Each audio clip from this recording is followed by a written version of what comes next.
Hello and welcome to the shed. In today's video we're looking at pencils, pens, permanent markers, all that good stuff that we use for marking the wood when we're not using a knife. So you can see here that I've got a whole host of different pens and pencils here that I use, and sometimes I lose them, so I just grab more, and that's why I have such a collection out here. So when it comes to the pencils, you can either have the old traditional style sharpened pencils or a mechanical pencil. I prefer the old style. I don't really like the mechanical pencils. I've not found any that I like. So if you've got some good recommendations of mechanical pencils, do let me know, because I'm eager to find one that works. So when it comes to normal pencils, we have the old construction style pencil, and that can be good when you're just rough marking out boards and you're just going to cut them kind of right off the line sort of thing. These work pretty well. If you sharpen it better than this one is here, you can actually get quite a straight line with them, so that can be a good option. But for fine joinery, I like just the normal lead pencil. Now, I have an HB here, but I don't really like the HB. I prefer these 2B pencils. They leave a darker mark on the wood, and they have a slightly stronger lead, and I just really prefer them. They're a little bit harder to get a hold of. You can't just get them anywhere, but these are the brand that I use, Staedler. They're a German brand. They're fairly inexpensive. You get 12 of them in there, and yeah, they're going to last you a while. So I can't recommend Staedler enough. I've found that they work really well. You also have other brands like this, the Castell. The construction pencil is just a work zone pencil. I don't even know what the lead is in that one. Then pens.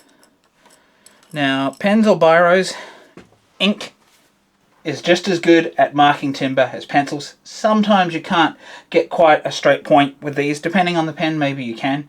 And because, textile or ink has been used for thousands of years in Chinese and Asian sort of joinery and all that. So it's a very valid option, especially if you're just marking some pieces and stuff. It's really up to you. Most of the time I tend to use pencil, because you can use an eraser to rub it out, and if you make mistakes like I do all the time, that's why I tend to stick with the pencils. But pens are still good for marking various things and marking on your plans and all that, so it's good to actually have them out in the workshop. And then this one's just a Sharpie. This is a waterproof Sharpie, which is what I recommend, and that's great to have around when you're actually sharpening, whether it's freehand or not, to cover the bevels in when you're learning and anything like that. It's actually really good to just have one of these around, even if it's just for rough marking some stuff as well.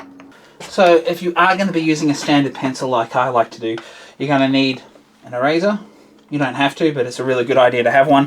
Doesn't really matter the brand. I think they all work pretty much the same. And sharpener. Now, this is the Swordfish Pointy.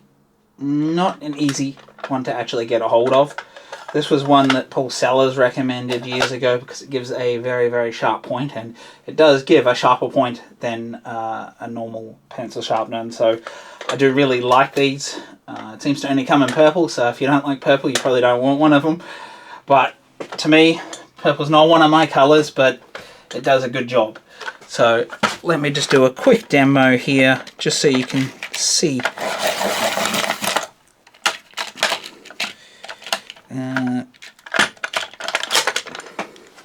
So we can see that's a very fine point on there. And I regularly keep this around. You've probably seen it in some of my videos, just sitting to the side. I'm using it all the time to keep a nice sharp point on my pencils. So this rounds up the pencils, pens and permanent markers section.